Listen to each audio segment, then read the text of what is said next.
Welcome to Filling in the Gaps. I'm Justin. And I'm Darren. And today we are going to be talking about a movie called Upstream Color. Before we begin, what do you think about Upstream Color? Would you recommend it? I would. I recommended it to you, I think. Mm-hmm. So I would recommend it to anyone that likes, I don't know, those kind of movies that are weird. And if you've seen Primer, it's by the same director. So if you like movies that don't have a lot of dialogue and try and show a story more through visuals than actual words, then this is a decent movie. I think that's a pretty good way to describe it. Personally, I find Upstream Color to be very, very slow. So I do recommend it. I think people who like shows like Twilight Zone or Black Mirror, this is probably a good fit. People who like very visually interesting movies, for example, like Kubrick's 2001. I mean, it's not on that level, clearly, but it is that kind of style. There's a lot of slow bits where it's more about the art of the filmmaking, I think, than story. Yeah. Which for me is not as good. I'm very much a narrative person. I want the narrative to move. And there are moments where the narrative is really there in this one, but you have to sit through a lot to get to it. Personally, I feel like this could have been about half as long as it really is. It probably is when you edit out all the silence and all the bits you don't need. In fact, honestly, I watched the movie the first time at about 1.3 times for the most part. And the second time preparing for this, I knew when something important was coming up, I would slow it down, but otherwise I was more like 1.7, 1.8. I do like the movie. I think there's a lot of good going on here, but I feel like there's a lot of extra that I didn't need that doesn't really work for me. At the same time, if I know someone and I know what kind of movies they like and that they might overall appreciate the story of this one, I would recommend it, but again, with the caveat that it is slow. So beware of that. If you're going to listen to this episode, it's not going to make much sense to listen to it without having watched the movie. This is definitely another one of those where to talk about it at all is really going to be a lot of spoilers. I mean, what would you say the non-spoiler version would be then? Like, what's it really about? There's no way that I could do it without being vague, I think. Yeah, I mean, I was even thinking like, you can't mention that. Essentially, it's a story about two people finding each other, but that's so vague. Yes.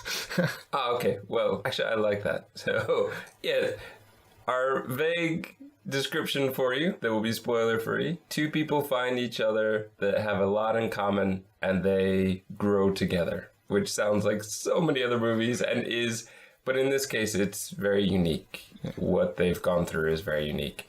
So if that makes you at all curious, I would definitely recommend, but beware, it is a bit slow. All right. Okay. We ready? Yep. All right. Spoiler section. So, Upstream Color. I wasn't joking when I said that I was watching it in fast forward. I mean, didn't they sound like chipmunks on your thing? Honestly, I didn't care. If I didn't understand what they were saying, then I would rewind it a bit and then play it at normal speed. The first time I really needed that. The second time, even some of the dialogue bits are a bit slow. And I get what they're saying long before the scene is finished. What I don't get is a lot of what's going on at the beginning of the movie and kind of how this cycle began or why it's still going or how it's actually working. I have some theories, but this is a movie where I think there are a lot of things that are left purposely ambiguous, and I don't mind so much. I don't really need to know the origin of how this cycle got started, of this kind of criminal cycle, how it got started or why it got started. I'm curious, but I don't need it. I don't need, please don't make an origin story for this movie. That's not going to happen. But there are some things that do make me very curious, and I'm not quite sure where they're going with it. Let's start with the opening. Mm-hmm. So we open looking at garbage, which is very bold. We see paper chains in the garbage bag and then a man taking them to the dumpster. Then there are some boys on bikes. One boy talks to the guy. Then the man goes to a plant nursery. He finds some plants with kind of blue crystals that he scratches off using a knife. They're labeled E+P exotics, which is important later. he basically destroys those plants to get at kind of the maggots or the worms that are living in the soil around these plants, and only the live ones. He has a clearly marked system of happy face and sad face, like they're dead face or something. Yeah. Then we see the boys again. Well, actually, there's a third boy at this point, I think. One gives a drink to another, and they do some motions, but they're doing the motions kind of in tandem, I guess, right? One's controlling the other one, kind of thing. That's what I took from it. At this point, though, the first time I had no idea what was going on. And that opening sequence makes a lot of sense to me now, but yeah, when I was first watching it, I was really just like, what is going on here? This is odd. Why are they drowning these worms in root beer? So let's just back up to the paper chains, because those are important from later on. Yeah. Well, that's everything about this opening is kind of important later on. So I mean, but that's the thief, yeah. Yes. Putting him into the garbage, which kind of suggests he's just finished a job. Yes. Yeah, and we're being essentially given foreshadowing for what is going to be happening later. But as to who that is, I've got no idea who it could be. It might be Jeff. I don't think that it could be Jeff. Why not? Because I'm pretty sure that we see it's the guy who does all the talking and ordering her around later. No, I mean, sorry, edit that. It could be Jeff. He's just made Jeff do all the bad trades. Yeah. Okay, I thought you were trying to say that it was Jeff. No. In the car, I know it's definitely not Jeff. It's quite clearly not Jeff. You know, I'd like to know, at least have a clue about some of these things, like who was it, but I guess that ambiguity is put in there on purpose. It could be anyone. It doesn't really matter. I'm going to go with Jeff, though. That he's just finished up with getting the broker fired, basically. All right. But like, yeah, exactly. How did this guy work this out? How did the thief work out? Because he's clearly experimenting with the kids, he's using them to find the effects of the worms, and then he refines that process until he can basically mind control people. I know you're anxious to get to your theories, but if we could kind of push through the actual movie, it won't be long because there's not that much story. So let's go back to the boys. So here's a problem that I have that I get confused by both times that I've watched this movie. The first time, when, as you say, you think that the one boy is controlling the other, which is fine. However, when he is doing it, they are essentially doing the same motions. When he gives a different boy the drink, they do the same motions, but now it's kind of in mirror with each other. They're kind of high-fiving each other. And this was a bit confusing to me. How does this work? Is the kid this good that he can do it that way? Like, either way he can do it? This is also not the way the thief controls them. He controls them totally verbally. So are we to believe that it works differently for different people? Yeah, this is a problem. This is a problem that I had with it as well. Okay, so what I think is happening is the first kid is just being controlled kind of very simply, circles with hands, turning your hands over, whatever. The second one is almost like they're doing kung fu with each other. Mm-hmm. And it's almost like the one kid knows karate, the other kid doesn't, because he's not mimicking, he's blocking and he's defending himself against this guy that's basically trying to attack him. So it's almost like he's reading his mind to know kung fu to block the attacks. So he's gone one level up. He's in someone else's head, taking that information and using it for himself. This doesn't help the fact that they both drink a liquid. How do we decide who gets control? That's my huge problem, is how does that work? I don't and understand. We'll never know that. And that's something that does annoy me with this movie, is there's no mechanic to it. It doesn't make any sense. I mean, worms controlling people doesn't make sense, but I can go with that. But how does one person dominate the other? So yeah, so how does one person dominate the other one? I don't know. And I don't think that's ever addressed or answered in the movie. I don't think so either. And that is one of the problems that I have with the story and how it works. When you mess with the mechanics of your, let's say, sci-fi rules, then it makes me question everything, which is very interesting because Primer seems so solid. Do you know which one came first? I think Primer came first. Okay. Primer came first, and then he was doing a short So a little bit later, like maybe the next scene in the movie that we'll talk about, where she's doing the animation, that animated robot thing that she's working on. It's like a box on paper legs, essentially. Yeah. That was from a movie that he was making in between this one and Primer.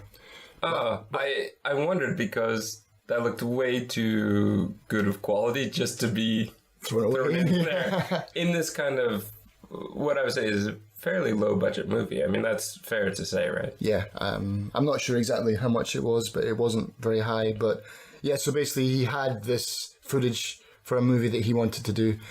I can't remember the name of it now, but cut that out so I don't look stupid. But yeah, so basically he didn't get funding for that movie, and then he made Upstream Color instead. All right. There's a man running in a distance race, and then we see a woman running a distance race, and they're both important. Yeah. We don't know that, except then we start to follow the woman, and this is Chris. In this movie, I think we probably should have said this earlier, but I'll say it now before we go further. There are only, I believe, 2 named characters in the entire movie, Chris and Jeff. And that is Chris, K-R-I-S, that is the female protagonist of our movie. Everyone else is given a title, which is fine. I don't think we always need to randomly have names for characters that never speak or that we don't speak to. But it is interesting in a way to say that these are the only 2 characters that really matter in this movie. They're the only 2 that are worthy of getting names. But as you say, she's basically having a rough time. Somebody's messed up a shot. She's told to hire a new crew. And basically, we're watching her go through that. There's probably some sort of symbolism that's going on here or some sort of message that's going on here. But from a narrative standpoint, it's just kind of dragging me down. I'm not sure what we're going for here. So I'm much more interested when we finally get back to the thief, as he's putting kind of maggots inside pill cases and very kind of feebly trying to sell them. Pass them off as drugs, to people on the street. It seems to me that if he's already done this multiple times, he should have a fair amount of money. And he could probably put the maggots inside real drugs somehow. Or get someone else to do the dealing, essentially. So that will come up later in my kind of summary theory. But he finally, I mean, we see a taser, so essentially he knocks her out, basically. Knocks Chris out, drags her out into the street, and then flushes a maggot into her throat, and then she's immediately controlled by it. And so he gets her to drive to her house, where he starts to go through her things. We see him going through a checkbook, and she is standing there because it was raining. She is still wet. She's just standing in place on this tile, not moving, with like torn stockings. It clues you in that she's not in the right place in her head. And when he comes out, he informs her that she can now move from the tile. She can leave the tile. The floor will now support her weight.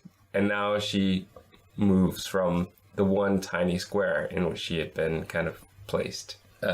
She asks about food, and she's told that it's poisoned and told to make a pitcher of ice water. This seems a bit extreme because he's basically going to have her living for days on ice water. And I don't quite understand why. Could he not go get food at this point? Could he not order in food at this point? It just seems a bit excessive. I think the point of that is, at least this is what I took away from it, was she can drink, and you need to drink to survive. You're going to die if you don't drink. I think food is the trigger for her to snap out of it, kind of thing. So it's like, once your metabolism starts, I mean, again, it's mumbo jumbo, kind of, I'm making my own rules up. But that's what I took from it, is like, once you start to feed yourself actual food, nutrition, then the worm starts to burrow and, move to other parts of your body. That does make sense. I'll give you that one. I think that makes more sense than any other reason I was coming up with, because I was coming up with really stupid reasons like, financially, this is a much better net profit, because we're not spending money on food. Like, he wants to eat her food and she can't eat. You can't eat the food. That's for me. Yeah. He can't order a pizza or something. He tells her some other things as well. And this, to me, is one of the most interesting parts of the movie, is the way he controls her verbally and what he says. He tells her that his head is made of the same material as the sun, and you can see this bright light appear in her face, and she looks away as though she truly believes that his head is a sun, which I guess would help prevent her from identifying him. Yeah, because even in her brain later, if she did somehow remember, she would remember it looking like the sun. She is told constantly that the water is special, the best thing she's ever tasted. It revives all her energy, renews her, and also that there is a magic wall that prevents her from feeling hunger and fatigue. And so thus she is put into this cycle. And she's told the next drink must be earned. And we see her arranging, I thought they were poker chips, but I guess they're more like checkers. Yeah. So they're all very big. Yeah, they are very big pieces, yeah. They're red and white pieces. Then she's copying some pages of Walden. This is the more kind of introductory section of Walden. And I don't think that anything they reference really goes beyond that. So... Because she ends up copying the whole book, doesn't she, pretty much? I think we're led to believe that. I'm not sure that it really goes that far. I'm not sure if there's a limit to how many days you can go through this. I mean, living on ice water, right? Well, that's the thing. So it's like, I mean, I'm guessing you can go, like 3 or 4 weeks without food. But without sleep, though. She's roughly on page 60 to 62 at this point. And I think it would be roughly about 200 pages, I think. So it's not impossible that this would have happened, but I don't know. I don't think they make any references beyond. I think this is about as much as we get, because when they're doing the swimming pool bit later, that's the beginning. Okay. So Walden, I think, is kind of an interesting choice, because Walden is talking about how somebody lived essentially off the grid before that was really a thing, how he had to deal with the fact that he was basically living a counterculture life, trying to simplify his life, find what was truly important. And he thought he was being so different, but kind of by the end he realizes he is going through a pattern. Even though he is totally off the grid, he kind of creates a grid of his own, where the path he takes to get water creates a kind of path that you can physically see from months of use. I think that this plays symbolically. I think it also plays a little bit even narratively into this. So I think that that was chosen very much on purpose. Sounds a lot like the Sampler as well. It is a bit like the Sampler, but then I think it also becomes like Chris's life later on. And probably Jeff, because I assume they end up together. Well, I think as well, the one thing that is important is, just like the paper chains, I believe that all the characters are, well, connected in some way. Obviously they are. Apart from the thief, though. He's the kind of wild card to this for some reason. I'm not sure. I kind of think that he must be connected in some way, or else the cycle is broken. But I think we can get to that. Yeah, that's definitely going to be later. As she's doing this, though, the thief is sleeping.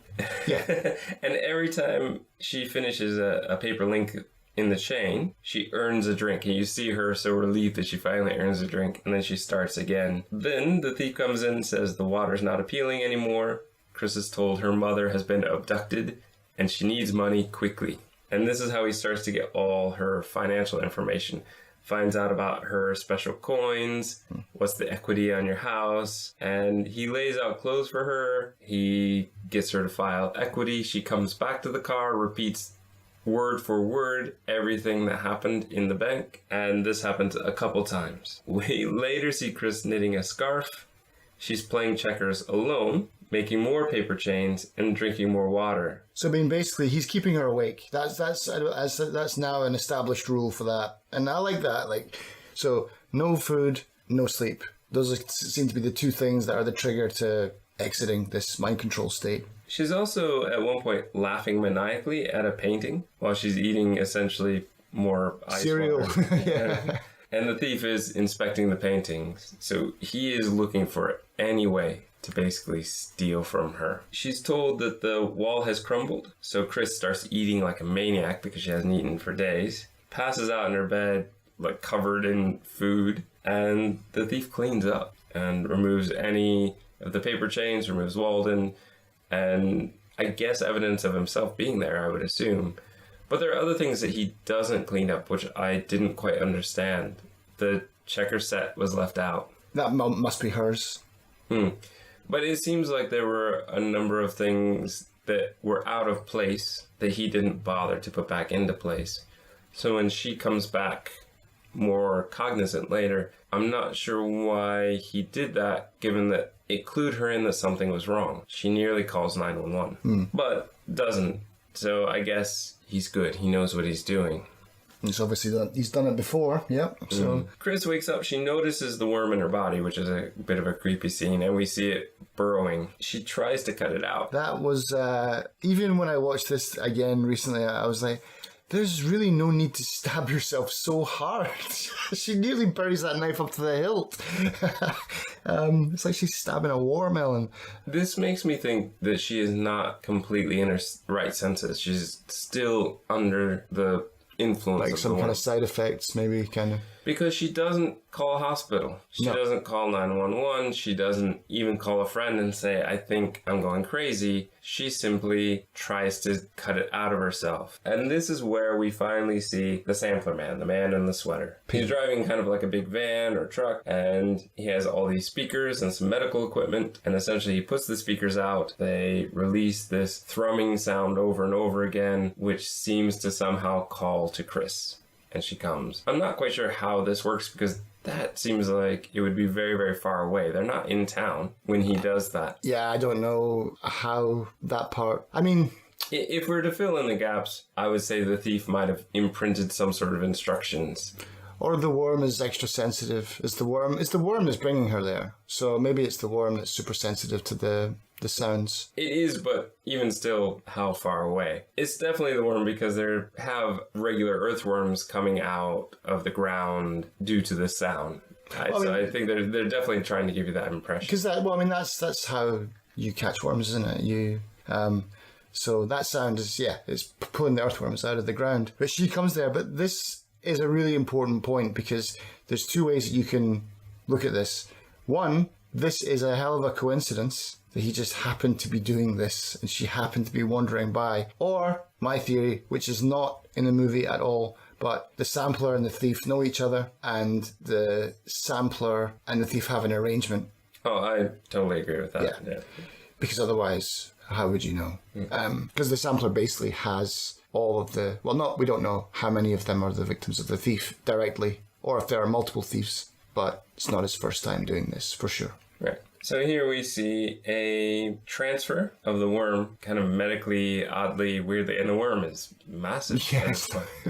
Going from Chris into the pig is tagged and recorded in a logbook, and then Chris walks dazed into the house past other still figures. But this is not her house. And I think that there are other people standing there, right? I've got two minds about this part as well. Like, Are we actually seeing what is there, or is this some of the kind of imagery giving us the idea that all these other people in some way are part of this place? Yeah, that's my go-to for, like, after analysing the movie. When I first saw this, I thought the sampler was a good guy, and I thought he was rescuing her, and this was some kind of rehabilitation place where other people had come through and were being treated. Because they've got this psychic link with the pigs, maybe she's just viewing other people's memories, maybe she's psychically seeing ghosts of the other pigs.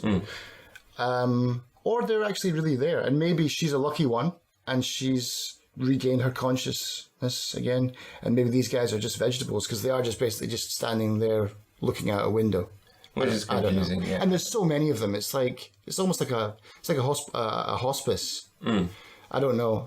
I'm confused by that point. Yeah, I am as well. Okay, so Chris wakes in a car off the highway, totally confused, doesn't know where she is. She sees the cuts on her leg. She's in tears. At this point, as I mentioned before, she nearly calls 911. She calls 911, which I'm going to be a bit pedantic here, but that wouldn't happen. The system is set up in the US so that if you dial 911, they will call you back.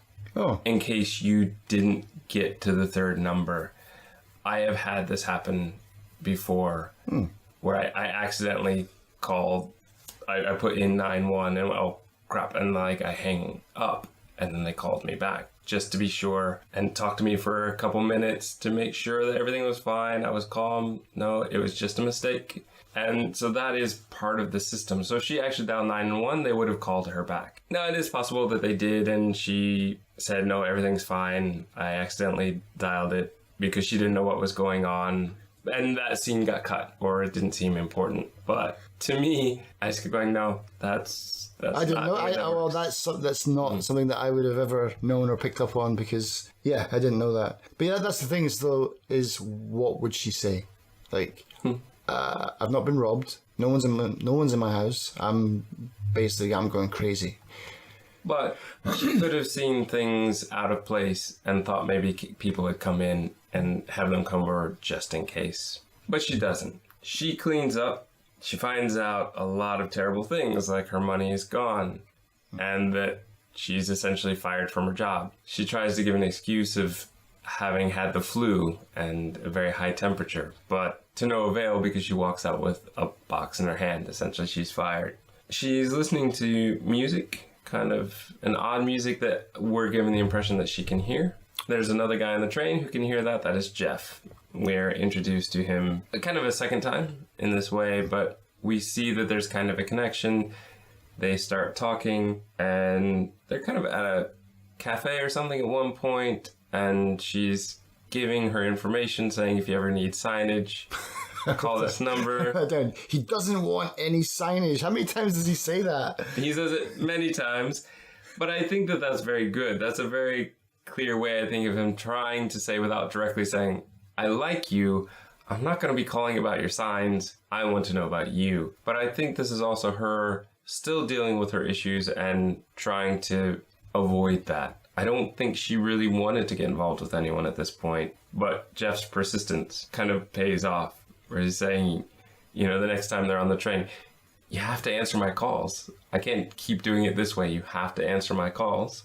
But I like that whole scene as well, because it shows you, because we know pretty quickly after they meet, that Jeff has also had a similar experience as she has. That's where I want to get to. So I like this whole kind of sequence. I think this really builds it up, because it's like they're connected. And we kind of know that, but they don't know that. Yeah. And so they give lots of good clues as to why this is. Chris questions why Jeff takes the train all the time. She says it's only for homeless people and people without licenses. And he said, oh, do you need to see my license? No, I don't.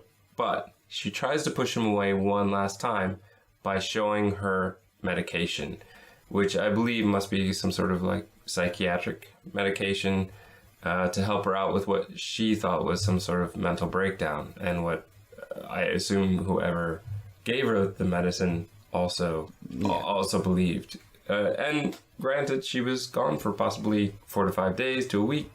Long enough to be fired, but not long enough to have a missing persons report filed. So that's where she is, but Jeff's not having it.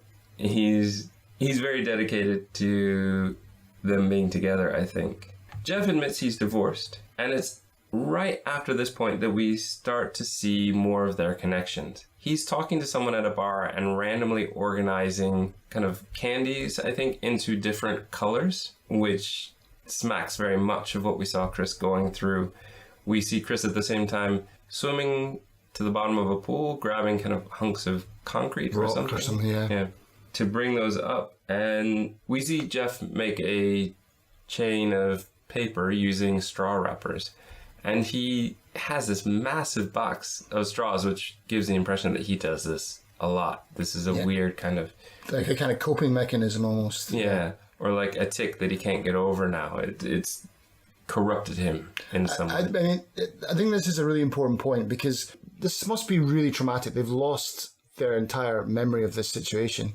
And what I think these things are ways for them. I think they're slowly remembering things by repeating these tasks. It may be pushing the boat out, but the whole swimming pool thing with the rocks, I think each of those rocks or each of those straws is a fragment of memory, basically. And she's literally fishing those out of the bottom of her mind and putting them up, because later on, as they're quoting Walden, he's reading it, she goes down, she picks up a rock, and she finishes the sentence pretty much as she comes out. So it's like, I think those are ways for, they don't know why, but they're onto something, and they're slowly, she at least, we see her reciting Walden, and so she's starting to gain back something that she doesn't know that she'd lost in the first place. At this point, we start to see the sampler as he's going around recording sounds. Which is a long part of silence.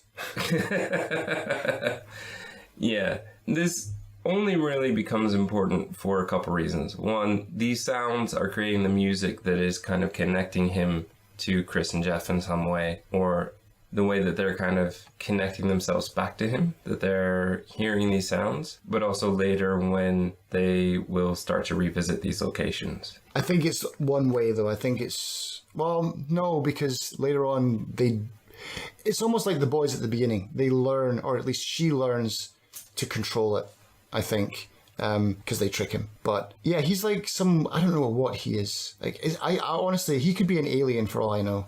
This part is the vaguest part of everything, I think. He can walk among the pigs. It's at this point that we see him walking among the pigs and experiencing what is going on with the people that were once connected to these worms. Yeah, I mean, he's either super psychic or he's an alien of some kind, and this is his weird hobby. You know, it's almost like he's the predator, but instead of collecting heads, he collects people's emotions and memories. It's really odd, and I like the sampler. I love the whole idea of him, but I just can't piece it together, because an alien or a psychic, well, they're two very different things. They are, and I'm not sure what he's really getting out of it. I think what they're trying to say is this is a type of person who really wants bits of everything. That's why he's going around making sounds of everything and recording them and trying to use them to make music in some way. And like that, he's also going around trying to sample these people's lives and get just a taste of what it would be like to be these different people. And maybe that's all that's important to him. At this point, we get a very random mini story between a bearded man and I guess his wife, where it's just a non-stop repetition of him leaving and her being unhappy and constantly saying things like, I love you and I hope today's better. We don't know what's going on here. We can assume, since the sampler is connected, that one of these people, at least one of these people, was affected by the thief and the sampler, and so that's kind of made their relationship very awkward. But I'm not really sure what they were trying to do with the story otherwise, because we are into this moment because the woman is going into an ambulance, correct? Yeah. The husband seems very confused as to if she's taking medication or anything. I think we're following him. I think so too, because the sampler, in all of those scenes where he's sampling people's lives, he's always staring directly at that person. He's focused on them, like he's homing in on them. He never looks at the woman. He always looks at the man. So I think you're right. I think the man is the one being sampled at this point. Okay. Yeah.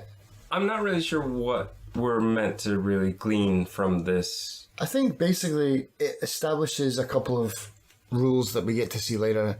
One is, I think he's going into that person's mind at that point, and he's reliving. The reason that constant loop is that's an important point for the sampler. He seems to enjoy other people's misery, basically, and he wants to relive that moment where the wife is trying to deal with her husband, who's been presumably sampled, and their marriage is awful, so bad that she ends up trying to commit suicide, and the sampler is just reliving that moment. So through that pig, you see him going out into the field. Every time he wants to revisit that person's mind, he just goes out into his field, and then he waves around, and he can pick up on the energy, whatever, and then he can relive that moment. I think that's all, just to show you that he can go back into their minds at any time he wants. After that point, Chris and Jeff start to make up stories about other people on the train, which I think is kind of interesting because in a way it's kind of what the sampler's doing, except theirs is made up, theirs is fictional. But Chris uses this as a way to manipulate Jeff into kind of talking about why he got his divorce. And essentially then we get his backstory. So he was a drug addict and he did some, was it illegal stuff with the trading? All of his life, as he said, was reset. Everything. Money, everything. And he woke up in a motel after his finances were essentially wiped out. No surprise, because they have so heavily told us that he has had this done as well. Personally, I kind of would have liked to have found out much later that he was connected, or it be not quite so obvious, so that it could be an interesting moment. Being told ahead of time just makes me feel like the movie's even slower, because it's going to take Chris and Jeff a long time to reach this conclusion that we've known since they met on the train. And even Chris misses all the points as well. She sees the worm scar in his foot. She's got the exact same scar, but she doesn't pick up on that. And yeah, there's a lot of times where you're just screaming at the screen going, come on guys, seriously, just ask him. But the whole thing about being a drug addict, and even the divorce I think is maybe a lie. I think just because he wanted to tell her something bad basically and couldn't tell her the truth. The truth is, maybe not even that he's a drug addict. I'm really not even convinced of that either. Oh no, I think that it was a reason to explain his loss of days. Right. Okay. For Chris, okay. For Chris, it was she got meds. She went to a psychiatrist. Oh, you're right. So he's like saying, I must have been a drug addict. That's why I woke up in a motel room with no money. And it's also very possible that he woke up in a motel room where the thief had left him with drugs to give him that impression. True. Yeah. Because in no other way do we see him trying to get drugs. At most, he's maybe an alcoholic, because there are scenes where he's drinking, but even then he doesn't ever really seem out of control. I think that that's the story that the thief left him with, or that he put together. They go back to Chris's place, and Jeff's trying to get in there. Yep. And Chris says something along the lines of, I'm really lucky to have my job. I can't lose it. And he's kind of not trying to push too much. He's like, you're lucky to have a signage job. And it's interesting, though, I think, because Jeff will say something very similar about his job later on, that he is a liability. They go in. They have a very romantic time, let's say. And we do notice at this point, like you said before, that this is where we see they have the similar leg scars, which is just screaming to us, but apparently not to them. It's shortly after this that we see, this is the point where, as you mentioned before, we see their leg scars, which we're screaming, can't you see that? And they clearly can't for some reason. But then we see them kind of in with the pigs. Symbolically, yeah. It may be a bit much. How much of this do you need to shove into our face? There it is. There's a connection. We definitely know they're both there. But I think they're trying to set this up because there's a lot that's about to happen with the pigs that represent them, and that's very important. Jeff lives in a hotel. He says it's kind of a benefit based on who his clients are. Oh, actually, maybe this is a foreshadowing of how Chris is now gaining control. She's maybe got a similar talent to the sampler in that them being in that pig place, she's going back to visit the minds of the pigs, maybe, or something like that. It's possible. A bit of a stretch, but it's possible. It's possible, but I think because otherwise it is so glaringly getting shoved into your face, like... I think that's what that is, but I think that what happens next is much more important for that. Because this is where they're in the hotel, they're having food that Chris says isn't very good. That was so funny. How is it? What did she say? He's like, is it any good? Nope. It's at this point that he is recounting a childhood memory of a vacation, but Chris seems to know it already. She starts to lead with information, and this will come into play later. At this point, it just seems a little awkward. She's asking questions that seem unnatural at this point. Why is she asking these questions? As though she already knows the answer. Jeff invites her to come to this work banquet, but he has to admit to her that his job is less than he let on, because she is going to find out that everybody knows about him and his situation. He's paid in cash because he's a liability if they ever have an audit. He basically just manages interns because this is where he admits that he kind of stole before. But after this is where things really start to accelerate, because Chris thinks she's pregnant, because as we find out, a visit from a vet to the pig farm, the pig connected to her is pregnant, and Chris doesn't understand it, so they give her an MRI where something weird happens, and I'm not quite sure exactly how to interpret this. The kind of MRI technician, I think, is speaking with the doctor. They're talking repeatedly about her having had cancer, but that has been removed, but Chris has no memory of cancer. I don't think in any way that she had cancer and the sampler removed it from her, unless they're just referring to the kind of surgery or whatever was left over from the worm. If somehow the worm caused it to look like she had cancer, but it just doesn't seem in any way that these two things should be connected. I feel the ball was maybe dropped a little bit here, because all they had to say was, oh, there's been massive trauma to your womb or something like that. Mm-hmm.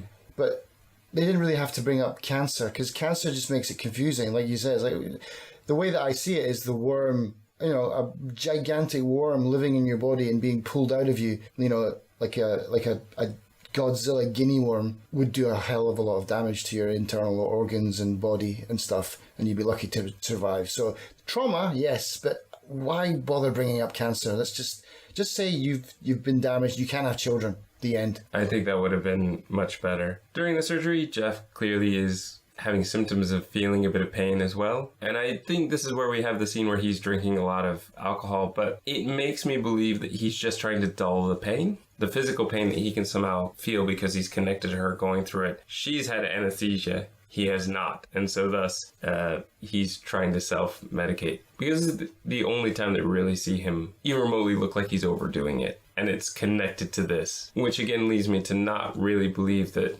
he was a drug addict. After this, Jeff proposes. We later see them wearing rings, so we can assume that they did get married. And a substantial amount of time has passed then in the scenes that follow, I guess. I believe so, though it doesn't feel like time has passed. No. I think that they maybe rushed through a step there. I think even a quick shot of them at the wedding saying I do and showing, I don't know, calendars passing, calendar months passing, something. Because it just feels like the next day, but now they're wearing rings. There's nothing to kind of indicate something different. I didn't see a major hairstyle change or anything. At this point, though, they buy a cheap car and they just drive going off feeling. And it's pretty clear that she is feeling stronger than he is. That whole scene, though, as well, with where I guess X amount of months have passed. I was starting to think I wouldn't go that far because of time hasn't passed that much, because the pigs are still going to be babies later. Okay, so it can't be that born. long. Yeah, so I guess I don't know what the gestation period of a pig is, but it's not that long. We are probably talking months at most here. So this is where they're starting to try and find where the source of their odd sensations are coming from. I mean, we know that they bought the car because it still has the cheap white numbers on it from the car lot. They argue, there's a scene where they argue quite a bit over whose memories are whose. I told you about this kid. This kid was my friend. He was my next door neighbor. And it's over and over and over again. And Chris accuses him of trying to steal her memories and make them his. And even on the second viewing, I get a bit confused by this because I don't know who is the original memory. Is she thinking it's so much her because she's stronger and pulling those into her mind? Or is she somehow forcing her memories into his and confusing him? Or are they just so connected that they can't see where they separate anymore? Well, I think if you're going to go with the Chris has some kind of talent or has been left with some kind of talent after her ordeal, then that would be a good, even both of those situations equal her being more powerful regardless. Well, I think we're definitely led to believe that later. Is at this point the pigs are taken, the babies are taken, and Jeff and Chris go crazy. Because they're separated as well. So Jeff starts punching people at random, and Chris is punching like glass in an alleyway, and the pig babies are drowned in the river. And it's at this point we see white flowers. Chris is swimming again, as we see like the dead babies under the water, and we start to see blue come into the water. Chris starts hearing sounds that Jeff can't hear. He can hear some of them, but not all of them, which is again why I think Chris is the more powerful one. She said, yeah, I hear the sound you're talking about, but I also hear this other one. Can't you hear it? And we see the rotting corpses of the pigs under the water, and they're turning the flowers blue.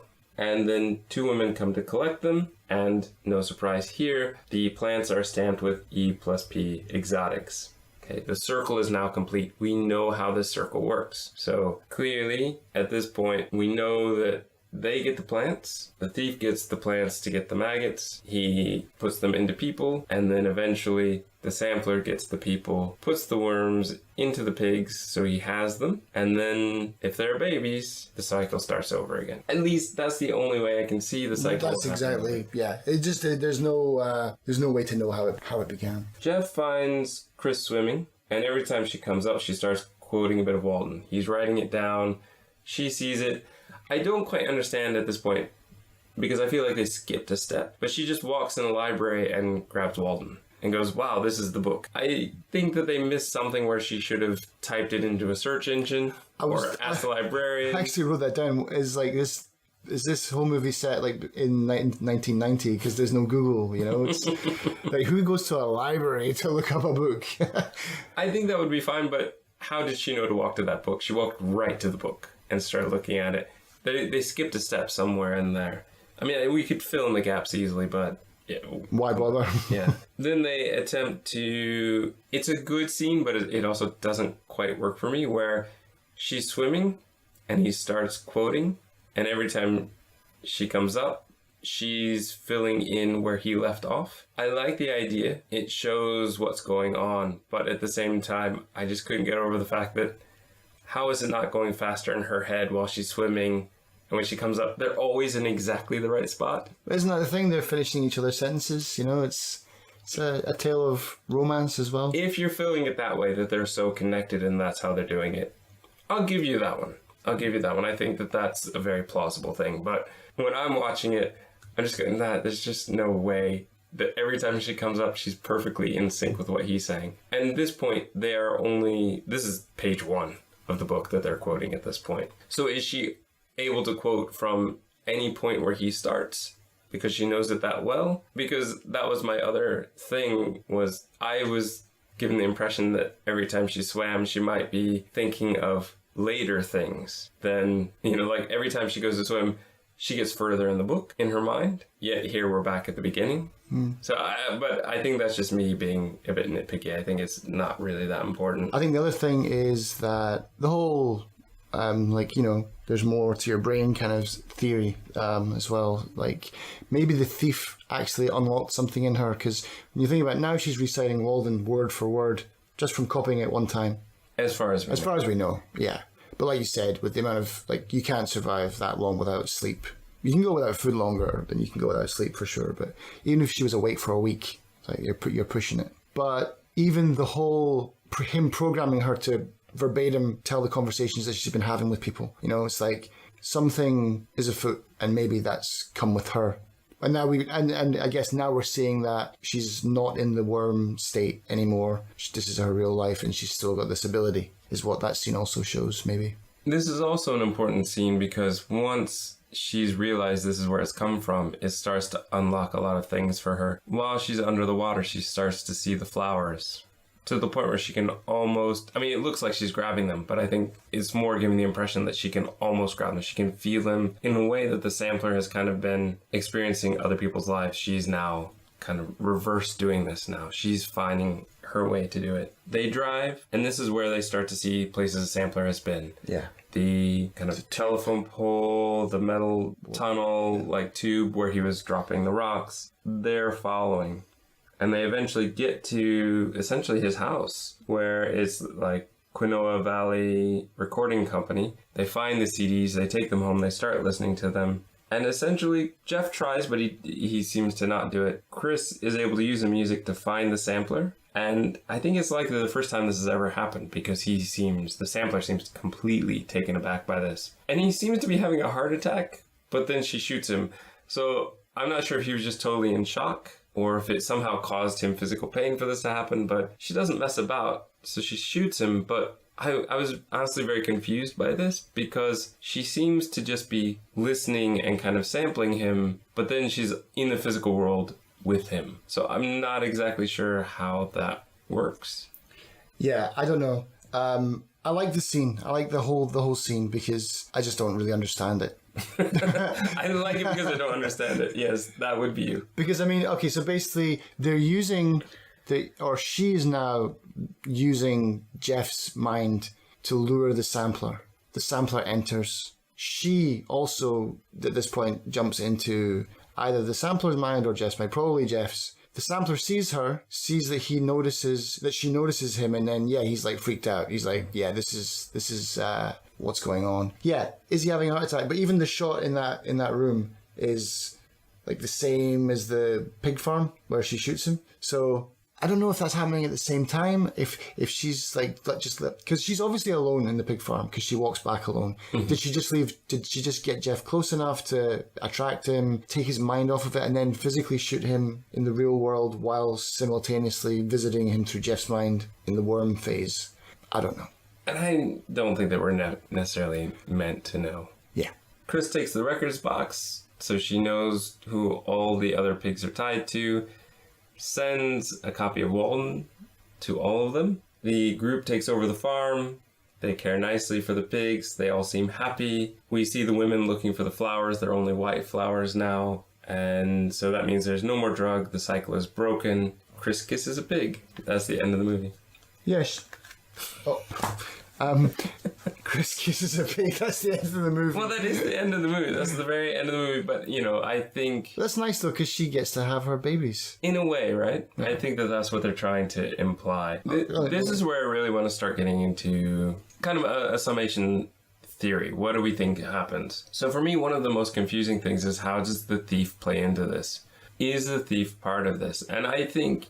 He definitely has to be. He's part of that cycle. But did the sampler start it all? Is the thief under his control? Are the plant women, I think they're referred to as orchid mother and orchid daughter in the credits. Are they also under his control? And will they now be out of the cycle? I don't know why they are so desperate to steal money from so many people. Because even amongst the four of them, if they are getting, I don't even know how much money. Chris had $35,000 in equity, I think, along with all the coins and paintings that they probably sold. If they're getting this much money from this many people, there were a lot of pigs on that farm. How much money do they need?